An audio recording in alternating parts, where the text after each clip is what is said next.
सोनम रघुवंशी और राज के रिश्ते पर हुआ बड़ा खुलासा। घर से आती थी चीखने और चिल्लाने की आवाजें। सोनम के पापा बिल्कुल भी नहीं थे दोनों के रिश्ते से राजी, लेकिन सोनम की मां को थी सारी खबर। राज को लेकर सोनम घर में करती थी झगड़ा। अब पड़ोसियों ने किया है बड़ा खुलासा, घर के अंदर की सच्चाई की है उजागर। खुलासे में पता चला कि बाप और बेटी के बीच में होती थी कहासुनी, और क्या कुछ खुलासे हुए हैं चलिए आपको बताते हैं इस वीडियो में। इंदौर की गलियों में एक ऐसा घर है जहां कभी शादी की शहनाइयां बजी थी, लेकिन कुछ ही दिनों में वहां मातम भी छा गया। ये कहानी है सोनम रघुवंशी की और उसकी जबरदस्ती की गई शादी की। मीडिया रिपोर्ट्स की माने तो पड़ोसियों के मुताबिक जब से राजा रघुवंशी से सोनम की शादी पक्की हुई थी, तब से उसके घर में अक्सर चीखने चिल्लाने की आवाजें आने लगी थी। पड़ोसियों ने और भी कई खुलासे किए। एक पड़ोसी ने बताया कि सोनम इस रिश्ते से बिल्कुल भी खुश नहीं थी, उसके हाव भाव भी बदल गए थे। सोनम ने इस शादी से इनकार भी किया था और कई बार अपने घर वालों को कहा था कि उसे शादी नहीं करनी है। वो अपने भाई गोविंद के साथ मिलकर बिजनेस करना चाहती थी, लेकिन पिता देवी सिंह ने उसकी एक ना सुनी।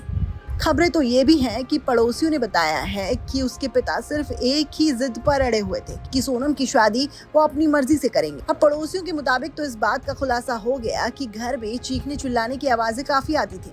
बाप बेटे के बीच में भी कई बार झगड़ा होता था, जिसकी जानकारी उनकी मां को भी थी। अब पिता की जिद तो जीत गई। 11 मई को दोनों की शादी भी धूमधाम से करवा दी और 9 दिन बाद 20 मई को दोनों हनीमून पर शिलोंग निकल गए। उसी बीच में सोनम ने अपना दिमाग लगाया और अपने बॉयफ्रेंड के साथ राजा को रास्ते से हटाने का पूरा प्लान बना लिया था। 2 जून को शिलोंग में राजा की लाश मिली, गले पर चोट के निशान, सर पर चोट के निशान, जो साफ तौर पर इस बात का इशारा कर रहे थे कि ये कोई हादसा नहीं, हत्या थी। और फिर सामने आया वो सच जिसने सबको चौंका दिया। हनीमून से गायब हुई सोनम अचानक से गाजीपुर में मिली और उसे पुलिस को सरेंडर कर दिया। फिर पूरी कहानी दर पर दर खुलती रही। पता चला कि सोनम का एक प्रेमी राज कुशवाहा भी है, जो उसी की फैक्ट्री में काम करता था, उसी के पिता के साथ काम करता था। और इतना ही नहीं, उसने अपने बाकी के 3 साथियों को भी हत्या की साजिश में मिला लिया। नाम विशाल चौहान, आनंद कुर्मी और आकाश राजपूत, जिसके बदले उन्हें 50,000 रुपए दिए गए। सीन रिक्रिएशन के दौरान तीनों आरोपियों ने अपना जुर्म भी कबूल कर लिया।